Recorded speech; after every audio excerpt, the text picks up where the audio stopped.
Shalom mon bracha, je vais vous rapporter aujourd'hui l'histoire d'un grand tzaddik qui s'appelle le Rav Dov Ber Memezrich. On l'appelait et on le surnommait le Maguide de Mezrich.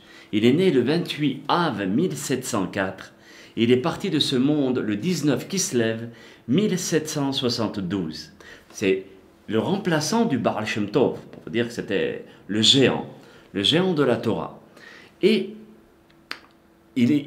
la ville de Lélouv, qui était en Europe centrale, avait invité ce grand tzaddik pour des conseils, des brachot. Vous savez, les admourim et les grands rabbanim allaient de ville en ville selon l'invitation de la Kehila. Et il était invité à Lélouv.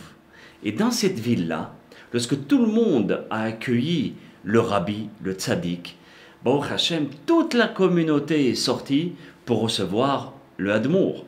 Et chacun essayait de venir pour lui demander une bracha, un conseil, etc.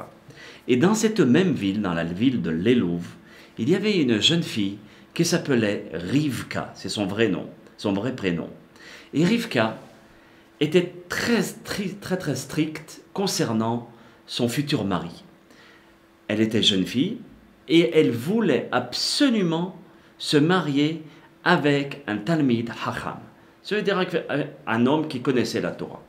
Alors tous les gens de la communauté ont essayé de lui proposer des jeunes garçons, et surtout les Richards. Les Richards lui ont présenté aussi leurs garçons. Rien à faire. Et cette jeune fille, Rivka, était très belle, et très intelligente, et elle connaissait beaucoup de Torah. Et chaque garçon qu'on lui proposait, ça n'allait pas. Soit parce qu'il n'était pas assez instruit, ou soit parce qu'il n'était pas assez dans la Torah, etc. Et donc, malheureusement, notre Rivka, par rapport à ce qu'elle voulait, elle s'est fait une très mauvaise réputation. Et les gens ont commencé à faire du motzi shemra, de la médisance à son égard. Pas directement peut-être, mais ils ont dit, va savoir, peut-être elle a un problème, et qu'elle veut cacher ce problème en disant qu'elle veut un Talmid Hacham, mais en réalité, si elle refuse à chaque fois, c'est parce qu'elle a un problème. Et donc, ce problème-là l'a suivie, jusqu'à ce que plus personne lui présentait de jeunes garçons. Et elle avait une très mauvaise réputation. Alors qu'est-ce qu'elle a fait, Rivka? Elle s'est dit, je veux absolument voir le Maguide, le Rabbi, et je veux lui demander une bracha pour que je puisse me marier avec un Talmid Hacham. Donc quand elle est partie pour rencontrer le Hadmour, les gens de la communauté, malheureusement, qui n'aimaient pas trop Rivka, ont commencé à lui faire des pièges et des bâtons dans les roues, pour ne pas qu'elle rencontre le tzaddik. Et ils ont réussi. Et Rivka a entendu que le Hadmour devait partir de la ville. D'accord, il est resté quand même 2 semaines. Après, il doit repartir. Elle s'est dit, Ribbon Haolami, maître du monde, je sais que tout ce que tu fais, c'est pour le bien. Mais il faut absolument que tu fasses passer la bracha par le tzaddik, parce que grâce à son mérite, Be'ezrat Hashem, j'aurai au moins la possibilité d'avoir un Talmid Hacham. Qu'est-ce qu'elle a fait, Rivka? Écoutez bien. Au moment où le tzaddik est parti, avec les carrosses qui l'accompagnaient, etc., elle s'est allongée de tout son corps sur la route. Et donc elle a bloqué toute la circulation. Et tout le monde est en train de dire, mais relève-toi, va-t'en. Rien, je veux parler au Hadmour. Et c'est là où le tzaddik demande, mais qu'est-ce qui se passe? Et on lui explique toute la situation à l'égard de mademoiselle Rivka. Le Hadmour, il dit, il n'y a pas de problème. Faites venir Rivka, je voudrais l'entendre, l'écouter. Très bien, Rivka se lève et elle va chez le tzaddik, dans le carrosse. Et au moment où elle voit le tzaddik, elle explose en pleurs. Elle avait tellement de peine qu'elle a explosé en pleurs en disant, Rabbi, est-ce interdit de se marier avec un Talmid Hacham? Il lui dit non, surtout pas. Pourquoi? Quel est le problème? Il lui dit voilà, je voudrais me marier avec un Talmid Hacham. Et toute la ville, par le fait que j'ai refusé chaque garçon, ils se sont vexés. Surtout les personnes qui sont très riches, pensant que je l'ai accepté par rapport à l'argent. Ils m'ont causé une très mauvaise réputation. Et maintenant, je voudrais me marier avec un Talmid Hacham. Bénissez-moi, Rabbi. Le Rabbi lève ses yeux et regarde notre tzadéket Rivka. Il lui dit, écoute bien. Premièrement, le Rabbi à lever la voix pour que tout le monde l'écoute. Et il dit At bat Israël keshera. Tu es une fille d'Israël pure sans faute. Déjà, il a enlevé toute la mauvaise réputation si quelqu'un pensait quoi que ce soit. Et tout ce qu'ils ont dit, c'est pour ton bien. De façon à ce que tu mérites une neshama exceptionnelle. Mais cette neshama, tu pourras la faire descendre sur terre. Cette neshama, très grande neshama. Et je vais vous expliquer tout à l'heure pourquoi elle est grande. Et pour la faire venir, il fallait t'enlever toutes les fautes. Et par la réputation, on a une mauvaise réputation, on a de la peine quand on parle comme ça. Donc cette peine a engendré à ce que tu effaces beaucoup de fautes et que tu puisses mériter un grand tzaddik. Et moi-même, dit le Admour, je te garantis que Be'ezrat Hashem, tu mériteras un grand tzaddik qui éclairera le monde, mais à condition que tu te maries avec le premier qui te demandera ta main. C'est tout. Rivka, elle était estomaquée. C'est pour ça, quand on va chez le tzaddik, il faut être prêt à écouter tout ce qu'il nous conseille. Et Rivka a écouté. Et sans plus tarder, naturellement, il y a les gentils garçons Bnei Israël qui sont venus chez Rivka. Et le premier qui a réussi à lui demander sa main s'appelle Pinhas le couturier. Pinhas n'était pas riche, ne connaissait pas beaucoup de Torah, mais c'était un homme intègre. C'était le couturier de la ville. Donc, Rivka et Pinhas se sont mariés. Et Baruch Hashem, des années, ils ont attendu. Et toujours avec l'espoir. C'est pour ça que je dis Baruch Hashem. Ils savaient que la bracha du Rabbi va se réaliser. Et même s'ils ont eu cet enfant dans leur vieux âge, à un âge assez avancé, cet enfant a été exactement comme le tzaddik leur avait promis. Et ils l'ont appelé exactement de la manière dont le Rabbi leur a dit. Le Rabbi leur a dit, vous aurez une lumière.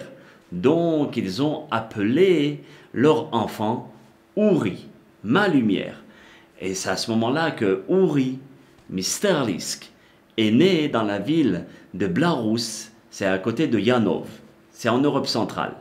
Et donc cet enfant a grandi, il est devenu le chef de Chassidim à Galicia. À l'âge de 3 ans, cet enfant déjà faisait des prophéties et il faisait des miracles autour de lui. À l'âge de 13 ans, tellement il était grand en Torah, qu'il connaissait tout le Rambam oralement avec tous les commentaires. Il connaissait tout le Talmud. Et déjà à l'âge de 13 ans et un jour, il a commencé à étudier la Kabbalah. Écoutez, à l'âge de 13 ans déjà, c'était un rave. Sa neshama, comme je vous ai dit tout à l'heure, elle était dans la neshama qui n'a pas mangé la faute du veau d'or. Vous savez, la faute, cette neshama, elle est exceptionnelle parce qu'elle n'a pas contribué à la faute de Adam Arishon. Vous savez que toutes les âmes de Adam Arishon, on était à l'intérieur du corps de Adam. Et on lui disait, mange le fruit. Et il a mangé le fruit. Donc on a tous une parcelle de la faute, une petite partie de la faute. Uri n'a pas eu une partie de la faute. Ça a été une neshama qui n'a pas contribué à la faute de Adam Arishon. Ce Rav était un expert dans les Gilgulim, dans les réincarnations des Neshamot. Il disait à chacun quelle était la raison pour laquelle il était venu sur terre et quel était le Gilgul, la réincarnation et pourquoi.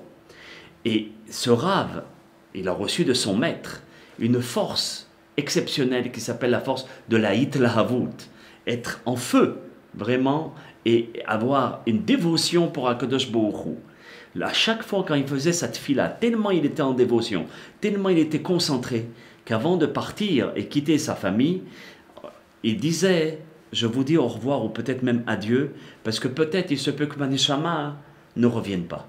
Tellement il était concentré dans la tefila que sa neshama quittait son corps parfois. Et Baruch Hashem revenait. Et sa façon de diriger la chassidoute, d'accord, de Rabbi Uri Misterlisk, on l'a appelé le séraph. C'est quoi un séraph? Le diminutif séraphin. Un séraphin, c'est un malach, un ange. Il était un ange, mamash, dans sa conduite et dans sa façon de faire. au point où ces chassidim, ses élèves, rapportaient qu'à tant et aussi longtemps que le rabbi Uri n'avait pas fait la Havdalah, la bénédiction du samedi soir, le malach du Gehinam, l'ange de l'enfer, ne pouvait pas ouvrir le Gehinam pour ceux qui avaient respecté le Shabbat. Ils ne rentraient pas dans le Gehinam, vous voyez, parce qu'ils avaient respecté le Shabbat. Donc, tant et aussi longtemps que Uri ne faisait pas la Havdalah, l'ange de là-haut n'ouvrait pas le Gehinam.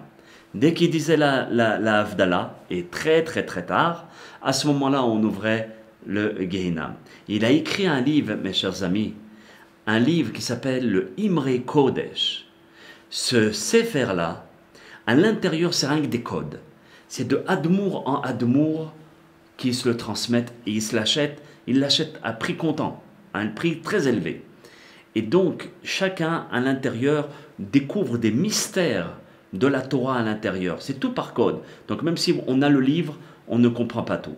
Mais à l'intérieur, on sait très bien qu'il explique beaucoup de Neshamot, comme le Ben Ish Chai, le Or HaChaim HaKadosh, beaucoup de grands tzadikim qui sont à l'intérieur, et il explique la signification de cette Neshama. Il donne la date du Mashiach, d'accord, des dates, et aussi la date du Mashiach, de quelle manière ça se déroulera. Il connaissait, il avait un accès direct avec le Auteur céleste, et qu'on lui révélait des mystères de la Torah, vu la pureté de sa Neshama. Et ce Rav est parti de ce monde le 23 Elul 1826. Ce grand rabbi qui était un grand tzaddik. Je vous raconterai, Be'ezat Hashem, dans une prochaine histoire, sa tmimout en Torah, sa grandeur aussi en Avodat Hashem, dans le service divin, mais aussi la manière dont il servait à Kadosh Baruch Hu. À très bientôt pour une autre histoire, Be'ezat Hashem, de nos tzadikim. Kol Tov, Shalom Shalom.